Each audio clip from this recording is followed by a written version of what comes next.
We continue to celebrate the life of the late President Geingob.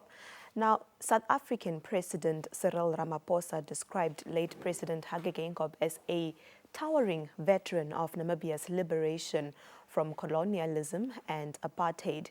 He was also greatly influential in the solidarity the people of Namibia extended to the people of South Africa so that we could be free today. End of quote, Ramaphosa said in a statement. High Commissioner of South Africa to Namibia, Thenjiwe Mtintso, now joins us with more details on the relations of the late Dr. Geingob and South Africa. Good morning, and thank you so much for being here, High Commissioner. Good morning. Good morning to your viewers. Thank you so much. Now, a towering veteran of the Namibian liberation struggle has fallen. How would you describe him, High Commissioner? Well, thank you very much for the question. But let me start by paying my condolences to Mrs. Geingob, the family, the community, his comrades, the population, because indeed a great giant has fallen. I think that it would be very difficult to describe President Geingob succinctly. Let me start by quoting someone who wrote that there are those who struggle for a day, and that is good. There are those who struggle for a year, that is even better. There are those who struggle for life, for years rather, that is even better still. However, there are those who struggle for life. Those are the ones the revolution cannot do without. When then you talk about President Geingob, it's exactly the kind of person who put his life from teenagehood until his death for the good of others. So he is that giant of a revolutionary. When he was still very young, he left his home to go and struggle for the liberation of the people of Namibia from the yoke of apartheid and from the yoke of colonialism. Had he not done that, of course with many others, we would not be where we are in relation to Namibia, but also in relation to South Africa. That's one point I want to make. But the second point is that he was Pan-Africanist par excellence. For President Geingob, everything started with Africa. So you would not say that you are free as Namibia if Africa as a whole is not yet free. You would not say you are free as Namibia when neocolonialism is devastating Africa.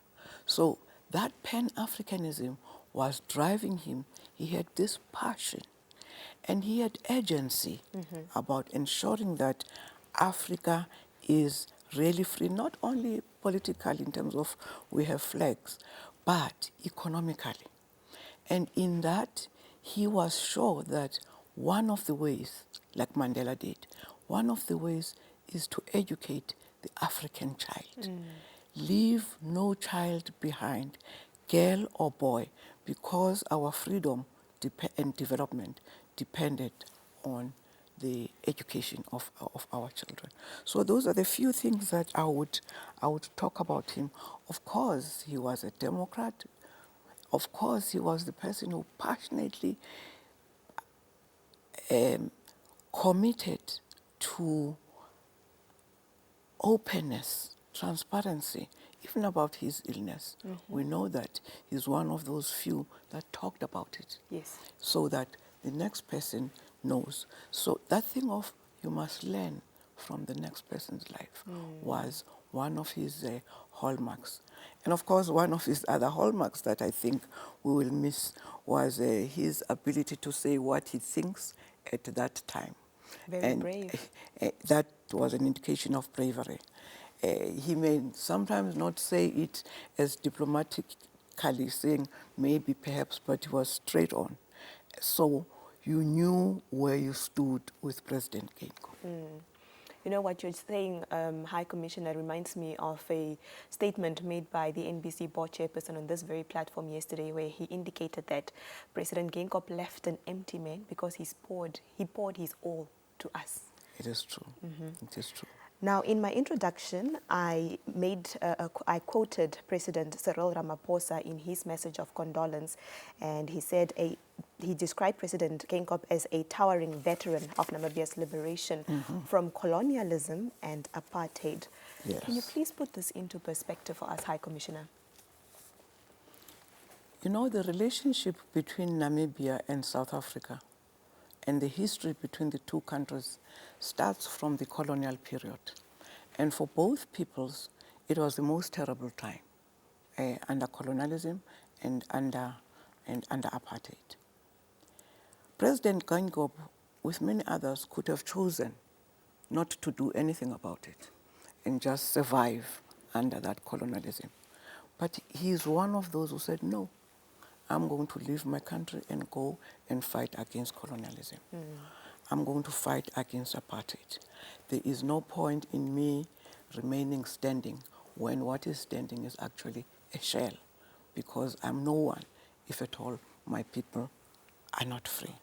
So from that moment, he goes out, he goes to Lusaka, he works with the UN, he goes to the United States, he studies. Right through his life, he is fighting colonialism. So that's why I was saying earlier, there are those who struggle just for a year, and we still need them. But he struggled for life. As Namibia was moving towards freedom, he was in Zambia, all of them in preparation for the return home, in preparation for transforming Namibia, in preparation for fighting the legacy of apartheid, which he comes back and does. I won't bore you with the details of what he did, where and where. Yeah. But he comes back and inserts himself amongst his own people to continue. He could have come back and did something else that does not make him now in the belly of the struggle. But no, he still says the struggle continues. He still looks at the young child in Namibia and says something has to be done. He looks at the poor woman in the rural areas and he says something has to be done. He looks at the poor farmer. He looks at land. He looks at all these things now that are supposed to change the lives of Namibians. But even as he does that, and in the leadership of the Namibian government, he looks at places like South Africa. He says we still have to help those people because there will be no freedom in Namibia if there's no freedom in South Africa. He still goes ahead and supports the people of Sahrawi Palestine. So he is there in the very struggle, being this giant of fight for justice, for human rights, for a better Africa in a better world. So that is what we mean by saying that he's a giant. Of course, he's also a giant physically. So when you see him, you can get that confidence. He occupies the space and he works with that space. That's a brave comrade, a comrade that I think is going to be very difficult to follow, because he, even recently, if I can talk about just recently, just last year, when he was chairing the Troika, you could feel his presence. You could feel him leading the SADC presidents and ministers. You could see that the guidance that he gives without forcing them, but he was able to direct in a particular way. We, as South Africa, he had a state visit to South Africa, of course, and everything else gets done, courtesies and all that.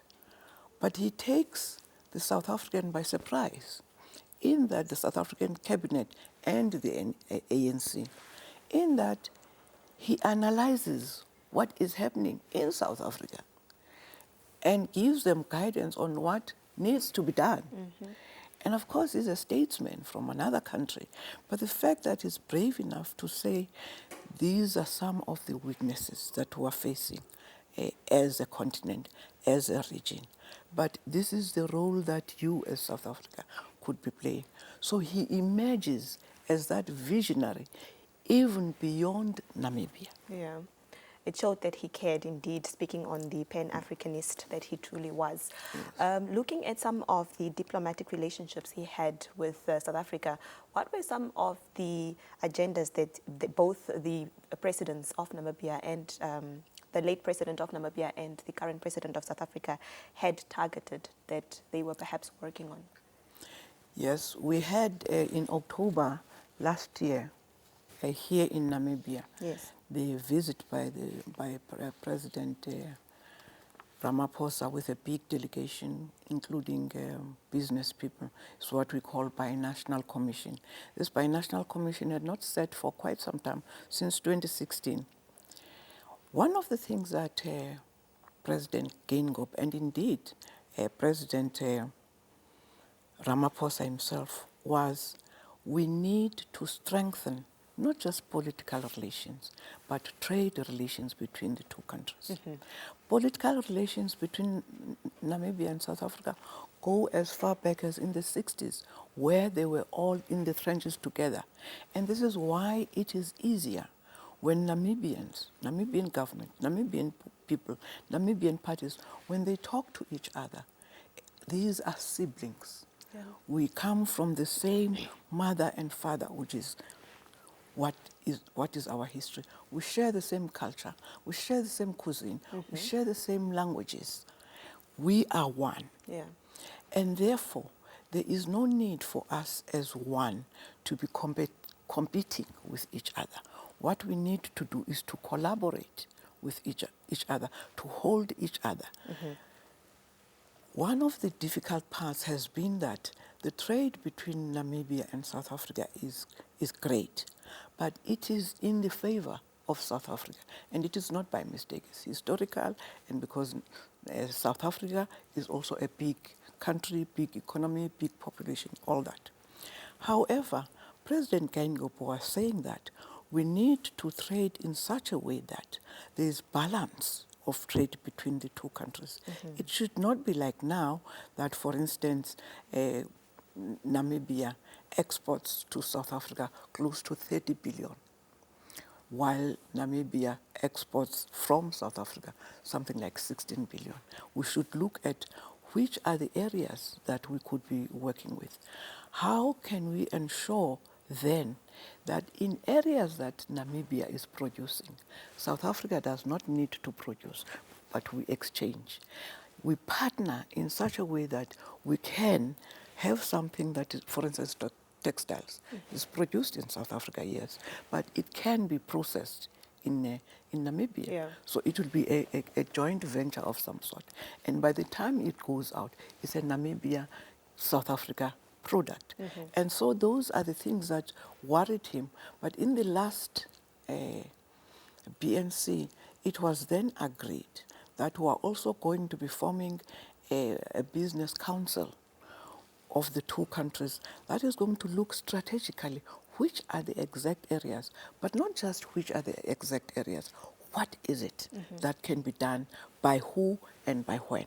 So that council is already working at looking at, for instance, the green energy, for instance, infrastructure and all that. Mm. They decided that in the infrastructure, there's going to be an investment of about 100 billion between South Africa and Namibia. South Africa will put this 500 million, and then Namibia will put its own. The idea is that we should assist each other in industrialization, infrastructure building, skills development, and all these areas that both, in fact, Namibia and South Africa lack. But South Africa has advantage in that in some of them, it is a little bit better than Namibia. We have a challenge as Namibia and South Africa. South Africa is said to be the #1 unequal society in the whole world, and Namibia is number 2. That cannot be a position that we should be occupying. Therefore, the idea was that let's make sure that we bridge this gap between the poor and the rich in Namibia and in South Africa. Is this a relationship in some of these activities that the two presidents were working on? Do we foresee them continuing with the current newly appointed president, Dr. Nangolo Mbumba? Yes. What is fortunate with Namibia is that it has got strong policies. It has got a very progressive constitution, and it has got plans like like South Africa, the NDP, the Harambee. But what is also very important is that at the helm of leadership in Namibia is the same people. They are cut from the same cloth. It's not like you pick up somebody from the street. It's the same one. The current president knows what has already been decided, because now we are at the beginning of the implementation period. So it is very unlikely that he would come in and then start something new. He does not need to generate anything new. Yeah. And because he was a vice president and worked very closely with President Geingob, I am convinced that whatever it is that we were already planning between South Africa and Namibia is going to be taken a step forward. That applies also to the vice president, who was our minister of Merco. So you are going to get that combination of people who are going to hit the ground running because they know what is there between South Africa and Namibia. Thank you, High Commissioner. In conclusion, but perhaps if you could please answer this one briefly because we are out of time. Okay. What activities, commemorative activities, does South Africa have in place to celebrate and mourn the death of the late president? Unfortunately, there are no activities that have already been decided upon because our cabinet was meeting only yesterday. Okay. Because this tragedy happened when the ANC had its own Lekgotla planning its year and planning the elections. Okay. So it is only yesterday that they said, we are likely to brief you later on as to what are the events that are going to be taking place. Okay. Your final remarks, High Commissioner? My final remarks is, once again, condolences to the people of Namibia. Your loss is our loss. However, the way things have moved smoothly, the transition, it is only Namibia, that is a peaceful country, that can really do that. And we look forward to still strengthening our relations. Thank you so much for being here, High Commissioner. Thank you. Well, that was High Commissioner Thenjiwe Mtintso.